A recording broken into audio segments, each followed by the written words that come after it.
નમસ્કાર મિત્રો, વેધર ઇન્ફોર્મેશનમાં આપનું સ્વાગત છે અને હું છું પરેશ। ખાસ કરીને આજના વિડીયોમાં આપણે વર્ષ 2026ના ચોમાસા વિશેનું એક અનુમાન આપવાનું છે। આમ જોવા જઈએ તો આપણે દર મહિને કોઈને કોઈ અનુમાન આપતા હોય છે, જેમાં જાન્યુઆરીની અંદર પણ આપણે એક અનુમાન આપ્યું હતું, ફેબ્રુઆરીમાં પણ અનુમાન આપ્યું હતું અને હવે આ માર્ચ મહિનાનું આપણે મધ્ય આવ્યું છે, એટલે કે અડધો માર્ચ મહિનો જતો રહ્યો છે, તો અત્યારે આપણે માર્ચ મહિનામાં પણ એક આપણે અનુમાન આપવું છે। જોકે એપ્રિલના એન્ડમાં તો આપણો વાર્ષિક કાર્યક્રમ પણ આવશે ને એ પણ સંપૂર્ણ ટેકનોલોજીના આધારે હશે, પણ અત્યાર સુધી આપણે જે અનુમાન આવતા હોય છે એ અનુમાન છે આપણા દેશી વિજ્ઞાનના આધારે હોય છે, જેમાં કશ કાતરા હોય, હોડીના પવન હોય અથવા તો જે માવઠાની સ્થિતિ હોય, તમામ જે લક્ષણો બતાવતા હોય છે એના આધારે આપણે એક અનુમાન આપવાનું છે। જોકે ટેકનોલોજીના આધારે વાત કરવા જઈએ તો મહત્વનું છે અલ નીનો, કેમ કે વર્ષ 2026ના ચોમાસા દરમિયાન અલ નીનોની સ્થિતિ જોવા મળી શકે છે। જોકે એનાથી પણ ગભરાવાનું નથી, ઘણી વખત એવું પણ બનતું હોય અલ નીનો હોવા છતાં પણ આપણું ગુજરાતનું જે ચોમાસું છે એ સારું થતું હોય છે, અને એમાં પણ ખાસ કરીને 2026નું ચોમાસું છે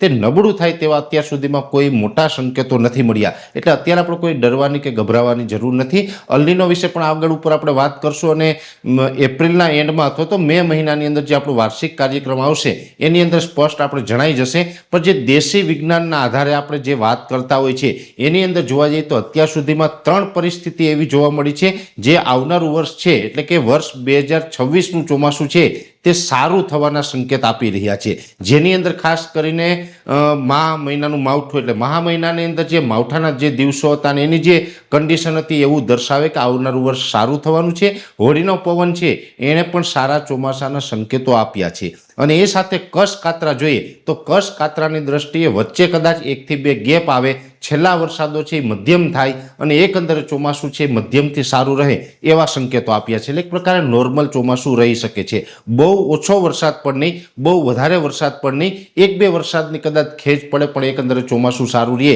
એવા સંકેતો કશ કાતરાએ પણ આપ્યા છે। હવે આગળ ઉપર જે સંકેતો છે જેમાં ખાસ કરીને અખાત્રીજનો પવન છે, ત્યાર પછી ચૈત્રી દનૈયા છે, આ જે અમુક કન્ડિશનો છે હજી જોવાની હોય એ પણ જે દેશી વિજ્ઞાનના આધારે જોતા હોય છે આપને એનું અનુમાન આપશે।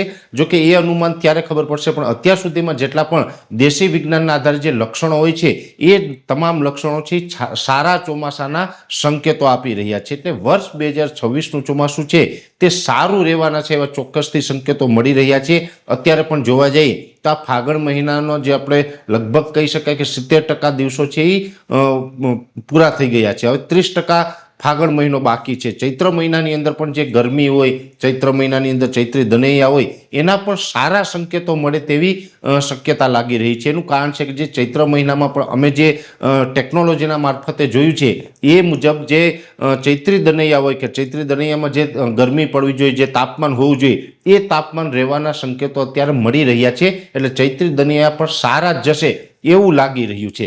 એટલે દેશી વિજ્ઞાન પ્રમાણે જોવા જઈએ તો ચોમાસું બિલકુલ નબળું નથી રહેવાનું। દેશી વિજ્ઞાન પ્રમાણે જે આપણી પરંપરા છે, કશ કાતરા હોય, હોડીના પવન હોય અથવા તો માવઠાની સ્થિતિ છે, તમામ સ્થિતિ એવી દર્શાવી રહી છે કે આવનારું ચોમાસું છે તે સારું રહેવાનું છે, એટલે ખાસ કરીને આપણે અત્યારથી કોઈએ ગભરાવાનું નથી। અત્યારે અલ નીનોની જે વાત આવી છે એને લઈને માર્કેટની અંદર ઘણા બધા લોકો છે અફવા ફેલાવી રહ્યા છે કે અલ નીનો સક્રિય થશે, સુપર અલ નીનો થશે અને એને કારણે વર્ષ નબળું થશે, આવી એક ડર ફેલાવી રહ્યા છે, તો આવી અફવાઓમાં કોઈ આવવાનું નથી, અત્યારથી ડરવાનું નથી। ચોમાસું છે તે સારું જ રહેવાનું છે એવું વ્યક્તિગત મારું માનવું છે। ચોક્કસથી વાત છે કે અલ નીનો સક્રિય થવાની પૂરી સંભાવનાઓ છે, એમાં કદાચ આ વર્ષે સ્ટ્રોંગ અલ નીનો પણ થઈ શકે છે।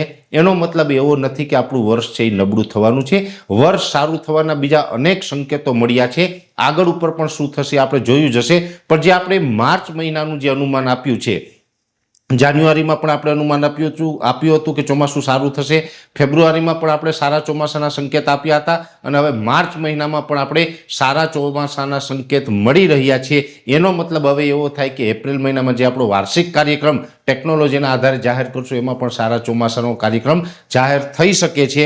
એટલે અત્યાર સુધી જોવા જઈએ તો ચોમાસું છે તે મધ્યમ સામાન્ય ચોમાસું રહેવાના સંકેતો મળી રહ્યા છે। ચોમાસું નબળું બિલકુલ થવાનું નથી, એટલે કોઈ મિત્રોએ ડરવાનું કે ગભરાવાનું નથી। હા, એક ચોક્કસથી વાત છે કે છેલ્લા 2-3 વર્ષની અંદર જે વરસાદો પડ્યા એમાં કદાચ થોડી ઘણું વરસાદની માત્રા ઓછી રહી શકે છે, પણ ચોમાસું નબળું નહીં થાય આ ચોક્કસ વાત મને અત્યારે લાગી રહી છે. એટલે માર્ચ મહિનાની સ્થિતિ આ અત્યારે વાત કરી રહ્યા છે. જો કે અત્યારે વાત કરી એમાં આગળ જતા કોઈ ફેરફાર પણ સંભવ છે. આગળ શું ફેરફાર થશે એ આપણે આગળ આવતા મહિને વાત કરીશું. અત્યારે આ મહિનાના અનુમાન પ્રમાણે જે આપણે લાગતું હતું એ આપણે જણાવવાનો પ્રયત્ન કર્યો છે. વિશેષ માહિતી નેક્સ્ટ વિડીયોમાં આવશે. અત્યારે આ વિડીયોની અંદર એટલું. અંતમાં દરેક મિત્રોએ આ વિડીયોને લાઈક આપીને દરેક ગ્રુપમાં શેર કરી દેવો. યુટ્યુબને સબસ્ક્રાઇબ કરજો અને ફેસબુક પેજને ફોલો કરજો. નમસ્કાર.